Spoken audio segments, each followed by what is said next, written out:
right, so here we go on First Corinthians 10. Excuse me. Now, this is rather complicated and interesting at the same time. Um, Basically, in the top here, he's talking about the Old Testament. People were baptized into Moses. They all ate the same spiritual food and drink, and it was basically Jesus, spiritual rock.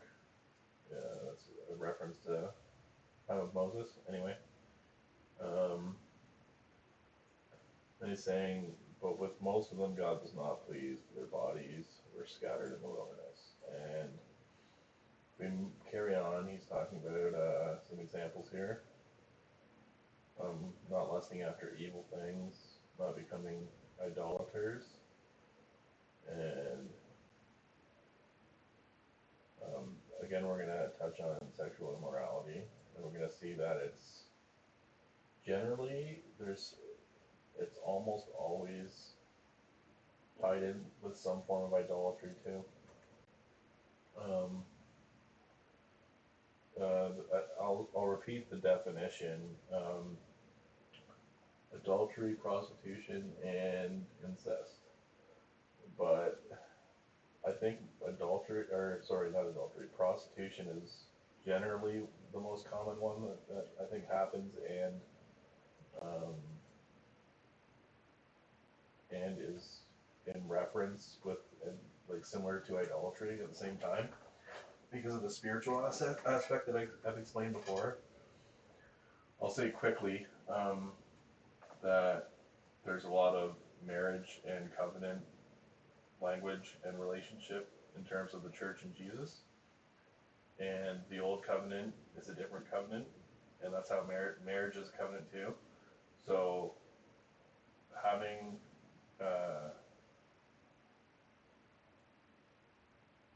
just like if you were to divorce a person and then marry a new person, you wouldn't want to go back and sleep with the old person. Obviously, that would make your new partner unhappy. That's similar to what having confusion between the new covenant and old covenant is in God's eyes, because Jesus died to allow the new covenant to supersede the old one, right? So this is not taught enough, and it's also a common theme in the Bible. Now, let me catch my breath here.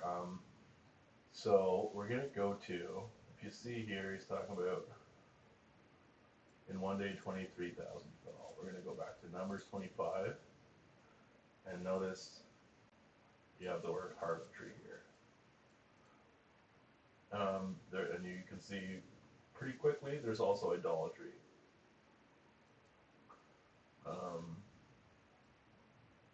This is a false god, and the anger of the Lord was aroused. Basically, they had to this is okay. Now I'll say this. This is why I don't understand when people are saying we want to be under the law, or we should go back to the law was brutal.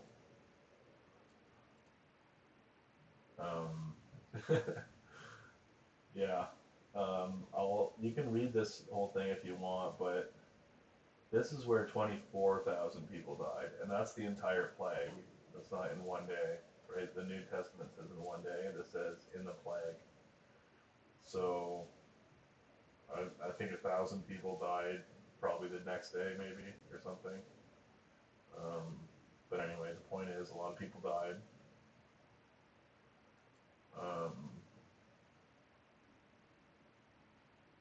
People can be a bit ridiculous. Yeah. I'm trying to think of what else to say about this. There is some interesting names that I was looking through. I believe one of them, this one is false. That's Cosby. She was slain. There was one other interesting one that I saw. Oh, there's Eliezer's helper. God's helper. This one is interesting. Mouth of a serpent. There's one other one. It's this one. Yeah, this one's rock. It's also Peter's name in the New Testament. Petra, I believe, is small rock, but Petra and Petros. I think Petra. One of them's small, one of them's bigger rock. Anywho, I will say here that the covenant of peace, that's the new covenant. Already talking about some reasons.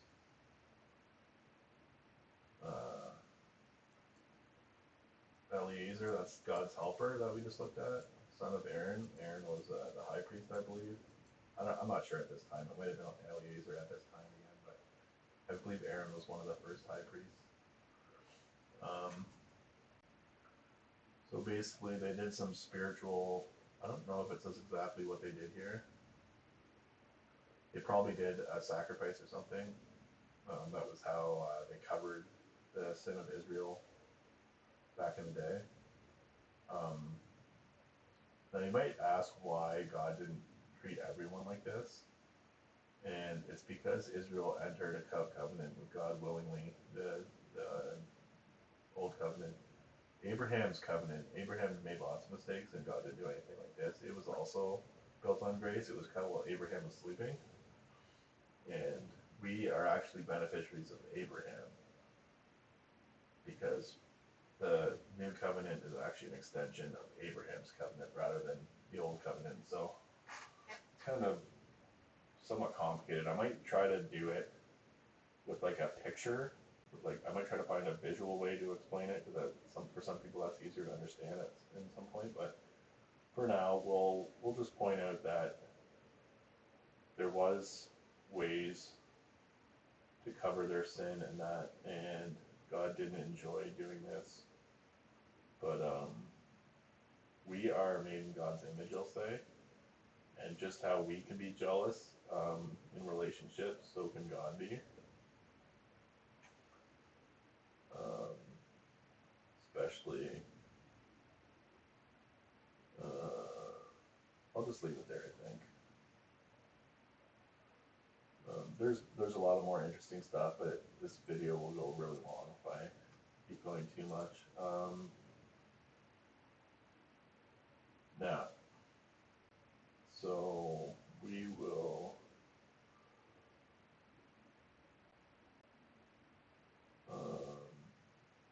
just let's continue to note that idolatry is usually involved in the kinds of sexual immorality that are like, it's a really big word because people use it for all kinds of things these days. But again, adultery, prostitution, and incest are generally some kind of demonic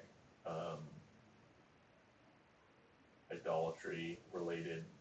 It's weird. I can't explain it fully, but they're often tied together and they're happening at the same time. So anyway, this word tempt actually means test. Right here.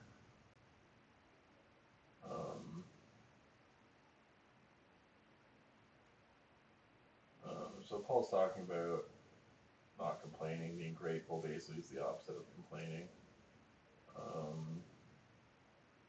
A lot of this stuff is not clear. I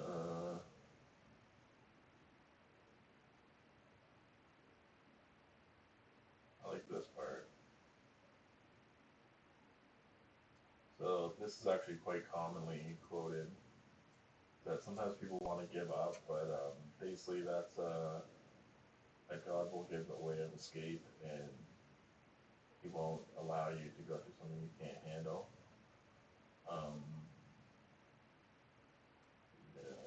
This is a common theme. Paul, Peter, John, basically all of them. I was in Acts 2, written by Luke, but that was like all the apostles. Now he talks, this is more about one love again, what we talked about earlier, but saying the cup is one cup, the communion, the bread and the wine, it's the blood and the body, and it's all the symbolic nature of that and actual nature is that it's all supposed to be one. We're all one. It's one love, one church, one people, etc., etc.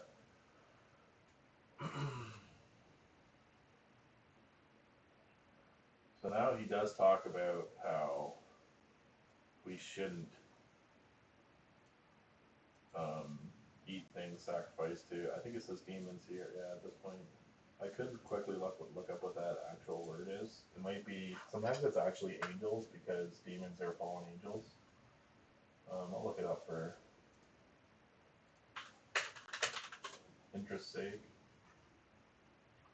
What verse is it again? 21.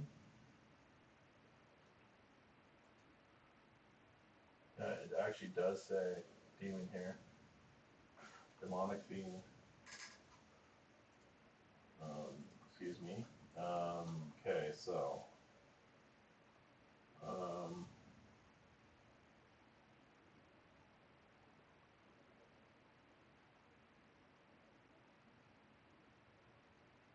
Again, Paul talks about all things. This is slightly different than the way he talked about last time. He said all things are lawful, but not all things are helpful. All things are lawful, but I'm trying to remember, the second one is different. I think it's not edify. Here, edify means to recharge, charge up. What does it say in the footnote? Build up, yeah. It kind of means to build a building in some contexts. I don't remember what the other one says. Oh, the last one, the one earlier in Corinthians, is the second part says, but I will not be under the power of anything. So here he says, seek each other's well-being. That's pretty obvious with the law of love we have in the New Covenant.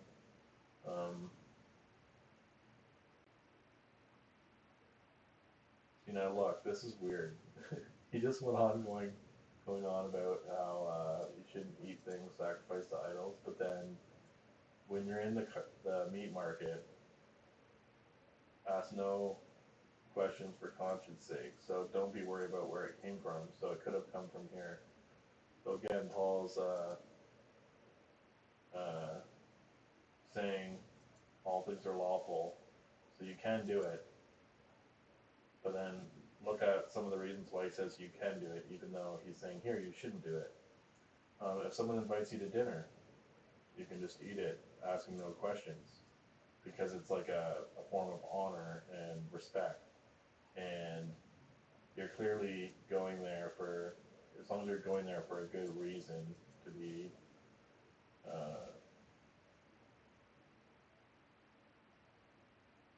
this is interesting. So he goes on, I'll backtrack to that, but he goes on to say, do not eat it for the sake of the one who told you and for conscience sake. If someone tells you it was offered to idols, but if you go and you aren't aware of it, you can eat it. But the earth is the Lord's and His fullness. For why is my liberty judged by another man's conscience? So part of what he's saying here is follow your conscience. If it doesn't feel right, don't do it. But don't be hyper sensitive and you go there and you're asking questions, trying to make sure, like you're gonna think that you're crazy. Oh, was this offered to an idol? Like, especially nowadays, that would be crazy. But even back then, people would be like, "What?"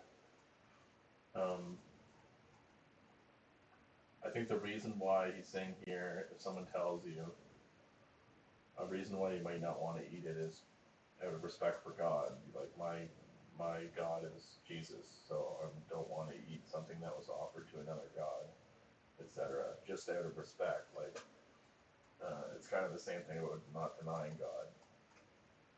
So, but if they didn't tell you and you just go, like you don't have to be hyper. I don't know what the word is. Hyper paranoid. If you aren't even aware of it and you ate it anyways, then it's fine. Like, God knows you didn't know. Anyways. You don't have to look like a crazy person trying that you're always worried about offending God, because God is a sensible person. Whatever you, this is I believe Charles Spurgeon quoted this about smoking cigars.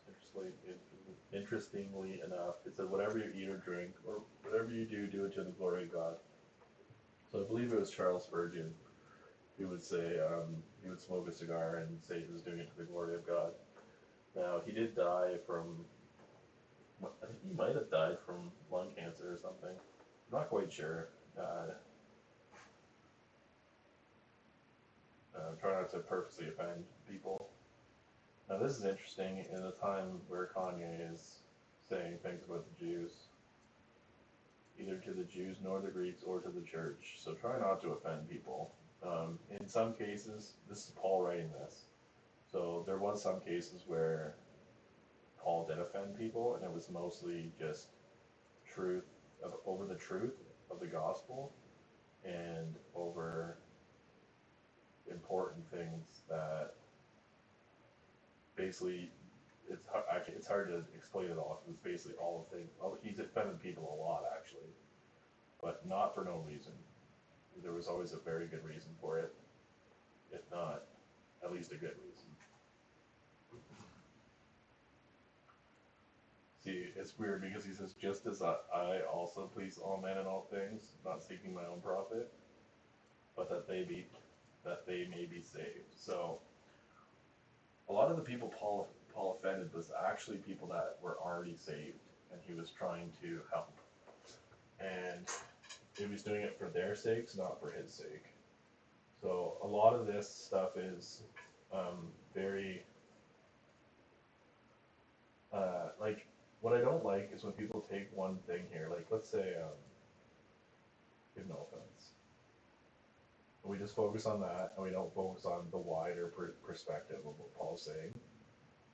Then if you are only focused on not offending people, you can't help anyone really, because most of the time you have to tell someone something they don't agree with in order to help them to see something in a new perspective or whatever. So the main thing here that I would say about Paul's seemingly contradictory statements, like we see flee idolatry, then it's okay to eat things offered to idols, then don't do it if someone tells you about it, but everything's like, he goes back and forth because there is no hard truth here other than the fundamental truths of the gospel, basically. A lot of it is depending on situation, depending on conscience, depending on love, trying to help people. Like, that's why it can be seemingly contradictory, because it really depends on the situation sometimes.